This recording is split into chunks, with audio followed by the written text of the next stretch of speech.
My dear students, doctor James Tyler രചിച്ച lectures on homoeopathic materia medica എന്ന പുസ്തകത്തെ ആധാരമാക്കിയുള്ള ഈ പ്രോഗ്രാമിലേക്ക് നിങ്ങൾക്കേവർക്കും വീണ്ടും സ്വാഗതം. നമ്മൾ ഈ സീരീസിലെ 76ാമത്തെ എപ്പിസോഡിൽ ട്യൂബർകുലിനം എന്ന അധ്യായത്തിൻ്റെ 4ാം ഭാഗമാണ് പരിഗണിക്കുന്നത്. നമുക്കതിൻ്റെ വിശദാംശങ്ങളിലേക്ക് പ്രവേശിക്കാം. Tuberculinum cures the most violent and the most chronic periodical sick headaches, periodical nervous headaches.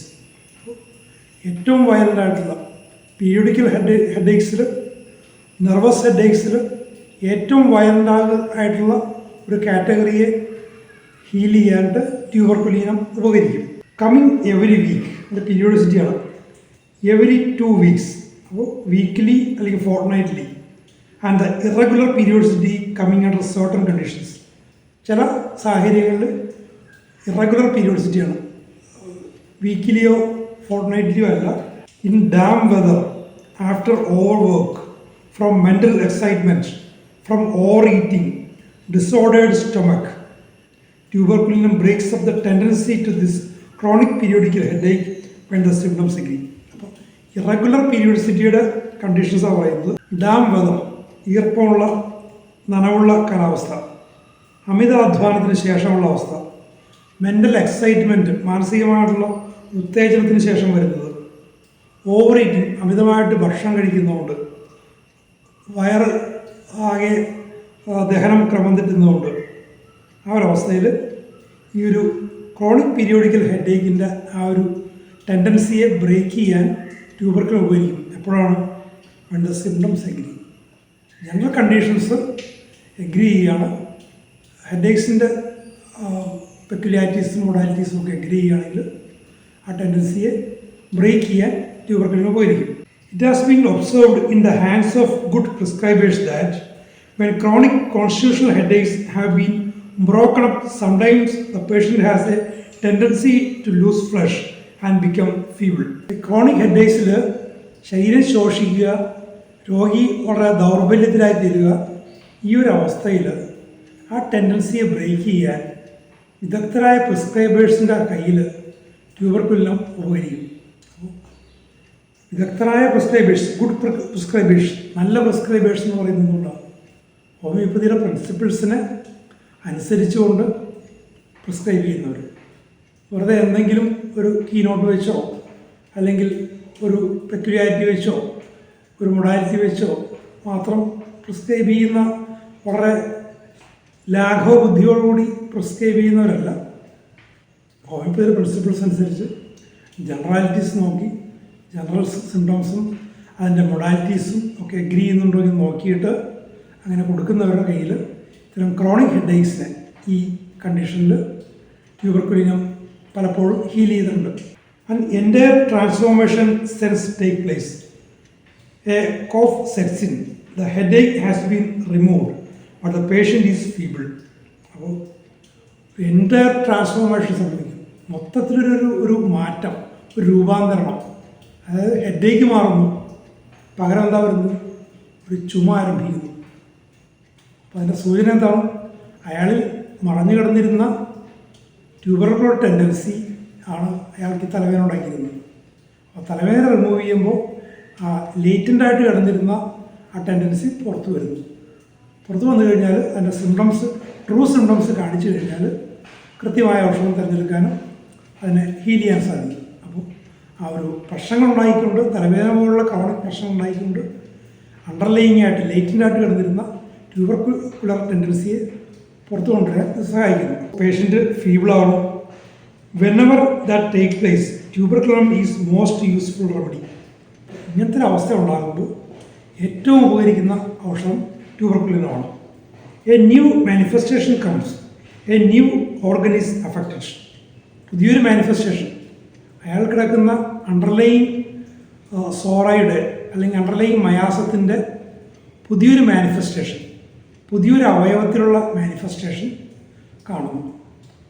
അതിങ്ങനെ തലവേദന മാറിയിട്ട് ലങ്സിൻ്റെ പ്രശ്നങ്ങൾ വരികയാണെങ്കിൽ ട്യൂബർക്കുലിനം മോസ്റ്റ് ലൈക്ലി റെമഡി എന്നൊക്കെ എന്ത് പറയുന്നത്. Sore bruise feelings all over the body, ശരീരം മുഴുവൻ വേദന, തല്ലിച്ചതച്ച പോലുള്ള വേദന ചിലർ പറയില്ലേ, sore bruise feeling. Aching of the bones, അസ്ഥികൾ വരെ നൊമ്പരം. Sore bruise conditions of the eyeballs, sensitive to touch and on turning the eye sideways. അപ്പോൾ ഈ ഒരു സോർ ബ്രൂയിഡ് കണ്ടീഷൻ കണ്ണിൽ വരെ ഉണ്ട്. കണ്ണ് വശങ്ങളിലേക്ക് തിരിക്കുമ്പോൾ പോലും വേദന, കണ്ണിൽ തൊടുമ്പോൾ വേദന, റബ് ചെയ്യുമ്പോൾ വേദന. Persons who have long felt the weakness of tubercular conditions and are subject to cold sweat on head. അപ്പോൾ ട്യൂബർക്കുലർ ടെൻഡൻസിയുള്ള ആളുകൾ, ട്യൂബർക്കുലോസിൻ്റെ ഒരു വീക്ക്നെസ്, അതിൻ്റെ ക്ഷീണം ദീർഘകാലമായി അനുഭവിച്ചു പോരുന്നവർ, അങ്ങനെയുള്ള ആളുകൾ ഈ തണുത്ത വിയർപ്പ്, സാധാരണ ചൂടുള്ള വിയർപ്പാണ്, ചിലപ്പോൾ ചില പ്രത്യേക മാനസികാവസ്ഥകളും അല്ലാതെ ഭയം വരുമ്പോഴൊക്കെ ചിലപ്പോൾ ശരീരം തണുത്ത് വിയർക്കും. അങ്ങനെ തണുത്ത വിയർപ്പ് വരുന്നൊരവസ്ഥ അത് പൊതുവെ ട്യൂബർക്കുലർ നേച്ചറിൻ്റെ ഒരു സൂചനയായിട്ട് പണ്ടുകാലം മുതൽ പറഞ്ഞിരുന്നതാണ്. ഈ രാത്രിപ്പനി, തണുത്ത വിയർപ്പ് ഒക്കെ അങ്ങനെ പറഞ്ഞിട്ടുള്ളതാണ്. അപ്പോൾ അതാണ് ഇവിടെയൊക്കെ എൻ്റെ പറയുന്നത്. This was brought out in the provings of calcarea and those about to go into phthisis have many times been cured by calcareas. അപ്പോൾ ഈ ഒരു അവസ്ഥ കൽക്കേറിയ ഫാമിലിയിലുമുണ്ട്, കൽക്കേറിയയുടെ പ്രൂവിങ്ങിലും കണ്ടിട്ടുണ്ട്. അപ്പോൾ ഈ ഒരു അവസ്ഥ കൽക്കേറിയ ഗ്രൂപ്പിൽപ്പെട്ട ഔഷധങ്ങൾ കൊണ്ടും ഹീൽ ചെയ്യാൻ പറ്റും. അപ്പോൾ കൽക്കേറിയ ഗ്രൂപ്പുമായിട്ടും ട്യൂബർക്കുലിനത്തിന് വളരെ അടുത്തൊരു ബന്ധമുണ്ട്. അപ്പോൾ ഇതിൽ നിന്ന് മനസ്സിലാക്കാൻ മറ്റൊരു കാര്യം, ഒരു ട്യൂബർക്കുലർ ടെൻഡൻസി, ട്യൂബർക്കുലർ ഹെറിറ്റേജ് എന്ന് പറയുമ്പോൾ നേരെ ട്യൂബർക്കുലിനത്തിലേക്ക് പോകരുത്. അങ്ങനെയുള്ള അബദ്ധങ്ങൾ സംഭവിക്കുന്നുണ്ട്, എനിക്ക് നേരിട്ട് അറിയാവുന്നതാണ്. ട്യൂബർക്കുലിനം വളരെ ഇൻഡിസ്ക്രിമിനേറ്റായിട്ട് കൊടുക്കുന്നൊരവസ്ഥ. പക്ഷേ കൽക്കേറിയയും വരാം. നമ്മൾ നേരത്തെ കണ്ടാൽ കൽക്കേറിയ എത്രമാത്രം ശക്തിയുള്ളൊരു ഔഷധമാണ്.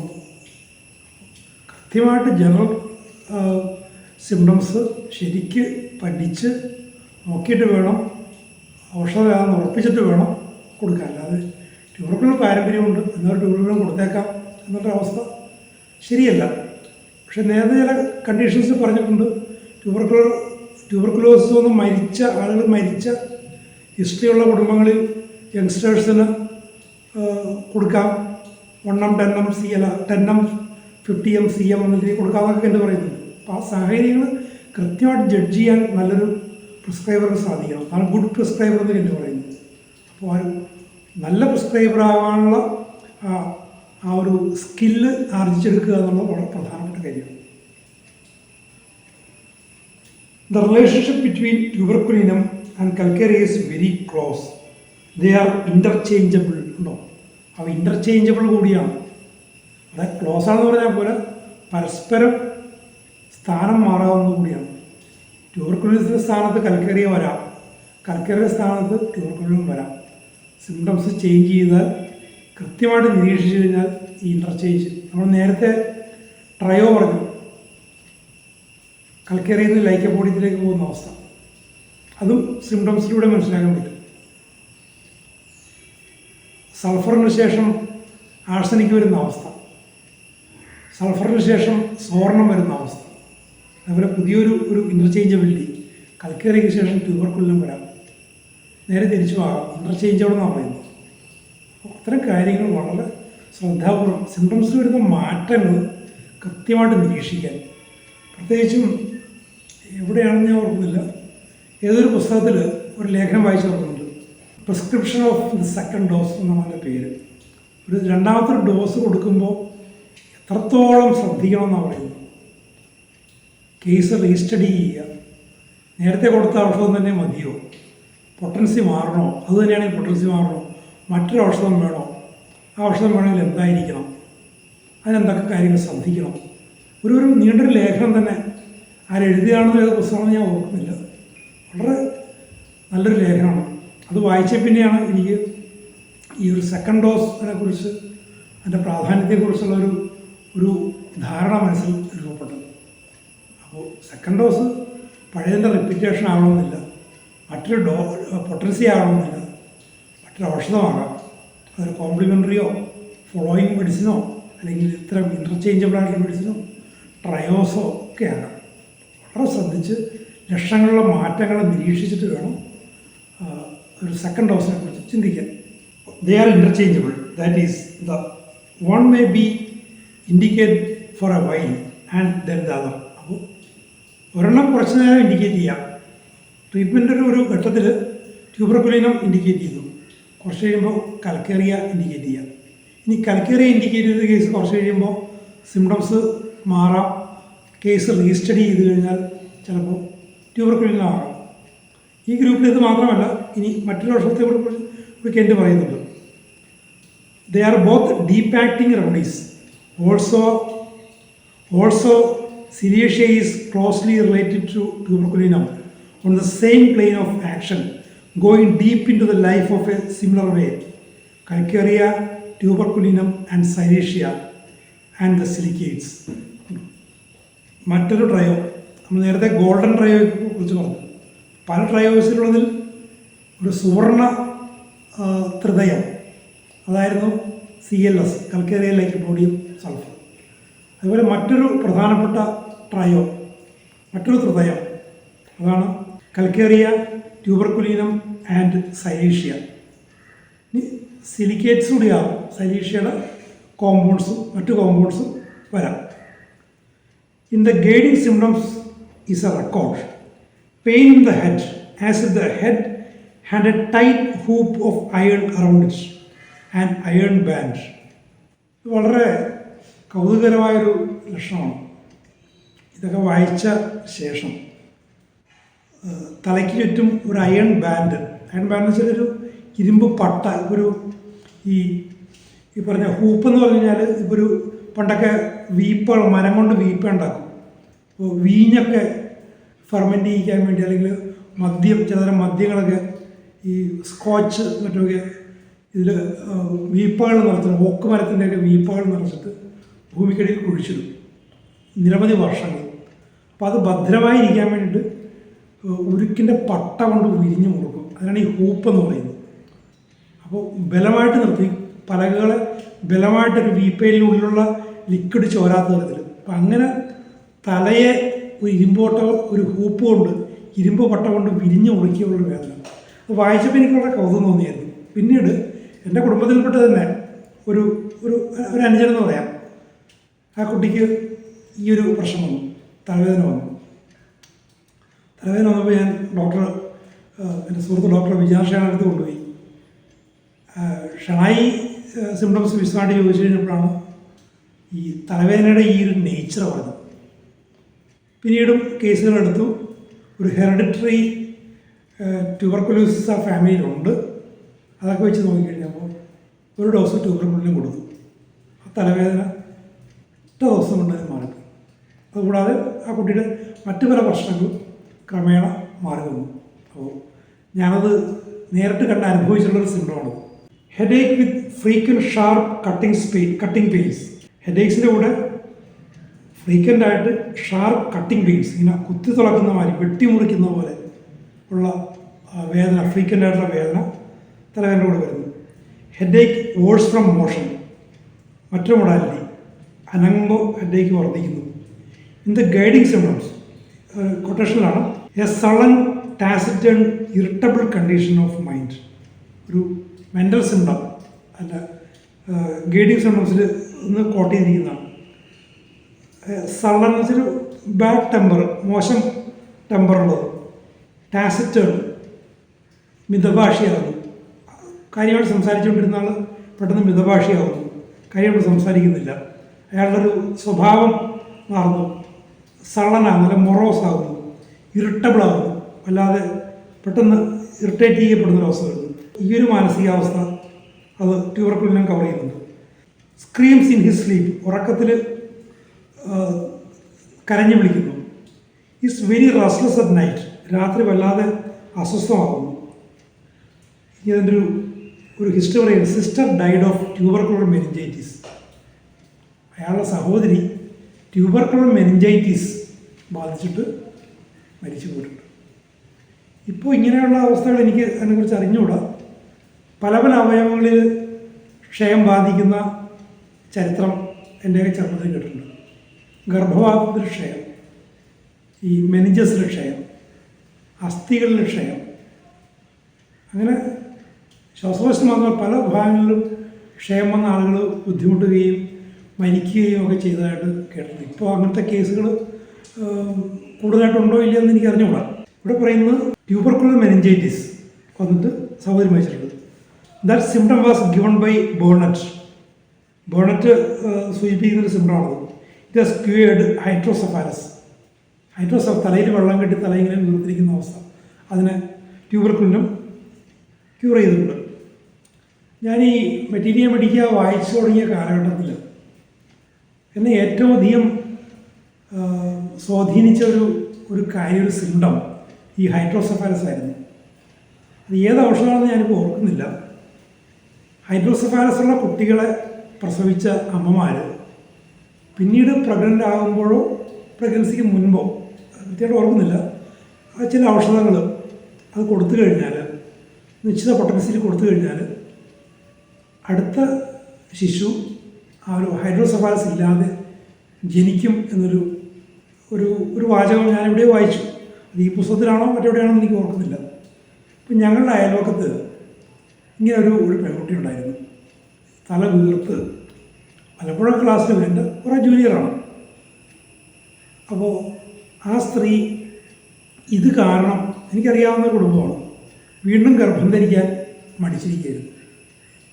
അപ്പോൾ ഞാൻ അവരെ കാര്യങ്ങൾ പറഞ്ഞ് മനസ്സിലാക്കി. ആ സ്ത്രീയെയും ഭർത്താവിനെയും കൂടി ഈ കുട്ടിയെയും ചേർത്ത് ഞാൻ ഡോക്ടർ ജൻബാബുവിൻ്റെ അടുത്ത് കൊണ്ടുപോയി. അപ്പോൾ അവരൊക്കെ അന്ന് പഠിക്കുന്ന സമയമാണ്, DHMS പഠിക്കുന്ന സമയമാണ്. കൊണ്ടുപോയി കേസെടുത്തു. ആ മരുന്നിൻ്റെ പേര് എനിക്കിപ്പോൾ ഓർമ്മ വരുന്നില്ല, നമ്മൾ വഴിയെ കാണുകയാണെങ്കിൽ ഞാൻ പറയാം. അത് ബാബുചേട്ടൻ ഒരു ഡോസ് കൊടുത്തു. അവരോട് പ്രഗ്നൻസിയെക്കുറിച്ച് ചിന്തിച്ചോളാൻ പറഞ്ഞു. ചിന്തിച്ചു. അവർക്കൊരു 1.5 വർഷത്തിനകം ഒരു കുട്ടിയുണ്ടായി. വീണ്ടും ഒരു പെൺകുട്ടി. ഹൈഡ്രോസെഫാലസ് ഉണ്ടായില്ല, ആരോഗ്യവതിയായ കുട്ടി. ഞാൻ ഇടയ്ക്ക് ആ കുട്ടിയെക്കുറിച്ച് അന്വേഷിക്കാറുണ്ട്. വലിയ കുഴപ്പമില്ലാതെ കുട്ടി ജീവിച്ചു പോകുന്നുണ്ട്. അപ്പോൾ ഹൈഡ്രോസെഫാലസിനെ കവർ ചെയ്യുന്ന ധാരാളം നല്ല ഔഷധങ്ങൾ ഹോമിയോപ്പതിയിലുണ്ട്. ഈ അടുത്തിടയ്ക്ക് പോലും അങ്ങനെ ഹൈഡ്രോസെഫാലസ് പോലും ചില കുട്ടികൾ ബുദ്ധിമുട്ടുന്നതായിട്ട് ഞാൻ പറഞ്ഞു കേട്ടു. അപ്പോൾ ട്യൂബർക്കുലിനവും അതിനെ ട്രീറ്റ് ചെയ്യുന്നതിന് വളരെ ഉപകരിക്കുന്നൊരു ഔഷധമാണ്, സിംറ്റംസ് യോജിച്ചു വരികയാണെങ്കിൽ. Many years ago doctor Biegler cured a case of tubercular meningitis with tuberculinum. അപ്പോൾ മറ്റൊരു സുഹൃത്തിൻ്റെ ഒരു അനുഭവം പറയാം. ട്യൂബർക്കുലർ മെനിഞ്ചൈറ്റിസിനെ ട്യൂബർക്കുലിനെ കൊണ്ട് ഹീൽ ചെയ്തിട്ടുണ്ട്. In many instances it has cured tubercular meningitis and tubercular diseases of the brain in the early stages. Tubercular meningitis മാത്രമല്ല, തലച്ചോറുമായിട്ട് ബന്ധപ്പെട്ട ട്യൂബർക്കുലർ ടെൻഡൻസിയുള്ള, ട്യൂബർക്കുലർ ബാക്ക്ഗ്രൗണ്ടുള്ള മറ്റ് പ്രശ്നങ്ങളെയും ട്യൂബർക്കുലിനെ കൊണ്ട് ഹീൽ ചെയ്തിട്ട് എപ്പോഴാണ്?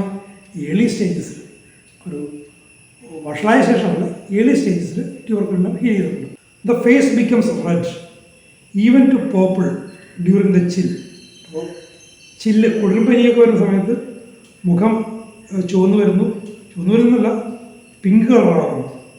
ആൻഡ് ഡ്യൂറിങ് ദ ഹീറ്റ്, പനിയുടെ സമയത്ത്, ചൂടുള്ള പനിയുടെ സമയത്തും കുളിർപ്പനിയുടെ സമയത്തും മുഖം ചുവന്ന് പർപ്പിൾ കളറാകുന്നു.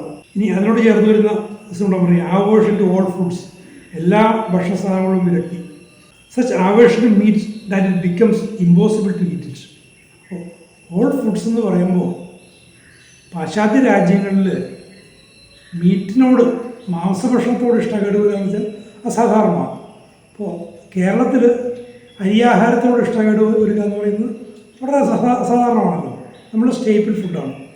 അതേപോലെ പാശ്ചാത്യ രാജ്യങ്ങൾ, തണുത്ത രാജ്യങ്ങളിൽ, വിൻ്റർ വളരെ പ്രൊവൻ്റായിട്ടുള്ള രാജ്യങ്ങളിൽ വിൻ്ററിൽ അവർക്ക് സൗകര്യമായിട്ട് ശേഖരിച്ച് വെച്ച് ഭക്ഷിക്കാവുന്ന, അല്ലെങ്കിൽ വേട്ടയാടിയൊക്കെ ഭക്ഷിക്കാവുന്നത് മാംസഭക്ഷണമാണ്. അപ്പോൾ അവരുടെ സ്റ്റേപ്പിൾ ഫുഡാണ്. അതിനോട് വിരക്തി വരിക എന്ന് പറയുന്ന അവസ്ഥ പോലും ട്യൂബർക്കുലിനകത്തുണ്ട്. അങ്ങനെ ഇമ്പോസിബിലിറ്റി, മാംസം കഴിക്കാൻ പറ്റാത്തൊരവസ്ഥ, കഴിച്ചാൽ ബുദ്ധിമുട്ടുള്ള അവസ്ഥ. Thirst during the chill and heat for large quantities of called water. അപ്പോൾ പനിയായാലും കുളിരായാലും വലിയ അളവിൽ തണുത്ത വെള്ളം കുടിക്കാനുള്ള ഒരു ടെൻഡൻസി, അതിനുള്ളൊരു ദാഹം, തണുത്ത വെള്ളത്തോടുള്ള ദാഹം. അത് പനിയുള്ള സമയത്താണ് പിന്നെയും സ്വാഭാവികമാണ്. പക്ഷേ കുളിരുള്ളപ്പോഴും അങ്ങനത്തെ ഒരു താല്പര്യമുണ്ട്. It has cured tubercular meningitis with effusion or the head was greatly enlarged. തല വല്ലാതെ എൻലാർജ് ചെയ്തിരിക്കുന്ന അവസ്ഥയിലും അത് എഫ്യൂഷനുള്ള ട്യൂബർക്കുലർ മെനിഞ്ചൈറ്റിസിൽ ട്യൂബർക്കുലിനെ ഹീൽ ചെയ്തിട്ടുണ്ട്. ക്രേവിങ് ഫോർ കോൾഡ് മിൽക്ക്, തണുത്ത പാലിനോട് craving. Emptiness in the abdomen with pain feeling, അടിവയറ്റിലൊരു ശൂന്യത, അടിവയറ്റാകെ കാര്യമായിരിക്കുന്ന പോലൊരു തോന്നൽ. ഒപ്പം ഫെയിൻ്റായിട്ടുള്ള, പെട്ടെന്ന് തളർന്നു പോകുന്ന അല്ലെങ്കിൽ തലകറങ്ങുന്ന പോലെ, ബോധം നഷ്ടപ്പെടുന്ന പോലുള്ള feeling. And all gone hungry feeling that drives him to eat. Anxiety in the abdomen and stomach, much like the sulfur sensation described. അപ്പോൾ അടിവയറ്റിലും വയറിലും, പൊതുവെ വയറിലും ആങ്സൈറ്റി ഫീൽ ചെയ്യുന്നു, വയർ കാളുന്നു. ആങ്സൈറ്റി വരുമ്പോഴേക്കും വയർ കാളില്ല, അത് വയറിൽ ഫീൽ ചെയ്യുന്നു, അടിവയറ്റിലും സ്റ്റൊമക്കിലും ഫീൽ ചെയ്യുന്നു. സൾഫറിനേതുപോലെ, സൾഫർ നമ്മൾ കണ്ടിട്ടുണ്ട്, സൾഫറുള്ളതുപോലെ ആ ഒരു ആങ്സൈറ്റി ഫീൽ ചെയ്യുന്നൊരവസ്ഥ, വയറ്റിൽ അബ്ഡോമിനിൽ ഫീൽ ചെയ്യുന്നൊരവസ്ഥ ട്യൂബർക്കുലിനത്തിലുണ്ട്. And all gone hungry feeling that drives him to eat. ആകെ വിശന്നാകെ വയർ വല്ലാത്തൊരവസ്ഥ, ഒന്നുമില്ലെന്നുള്ള അവസ്ഥ, എന്തെങ്കിലും തിന്നണമെന്നുള്ള അവസ്ഥ.